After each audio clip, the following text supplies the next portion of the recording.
Welcome to step 9 in our journey to the cross. I'm going to be reading from Matthew chapter 27, verse 32. It says, as they went out, they found a man of Cyrene, Simon by name. They compelled this man to carry his cross. And when they came to a place called Golgotha, which means the place of the skull, they offered him wine to drink mixed with gall. But when he tasted, he would not drink it. And when they crucified him, they divided his garments among them by casting lots. Then they sat down and kept watch over him. And over his head they put the charge against him, which read, "This is Jesus, the King of the Jews." Then 2 robbers were crucified with him, one on the right and one on the left. And those who passed by derided him, wagging their heads and saying, "You who would destroy the temple and rebuild it in 3 days, save yourself. If you are the Son of God, come down from that cross." So also the chief priests and the scribes and elders mocked him, saying, "He saved others, he cannot save himself.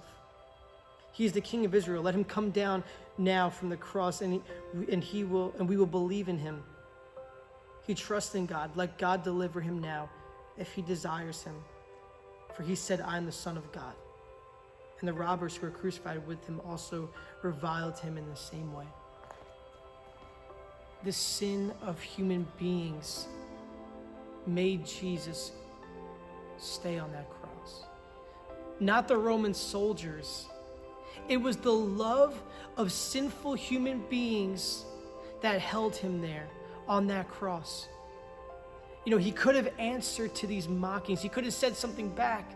He could have said, "No, I really am the Son of God." He could have had angels from heaven come down and take him right off that cross, but he didn't. You know why? Because of his love for us, because of his love for me, because of his love for you, because of his love for his Father. I want you to think of sin in your life, possibly something you've done terribly in the past, or is an angry heart, or whatever it is that's disobedient to God. I want you to write it down on a piece of paper. Fold up that paper and imagine that you are nailing that paper to the cross. Think about how your sins were nailed to a cross.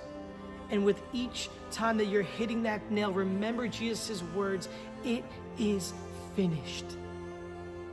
It is finished. Your shame, your guilt, it is finished. He bore the pain of the cross so that you could be forgiven, so that you could be set free from slavery, from these chains of sin. Talk to God about that as you write those down.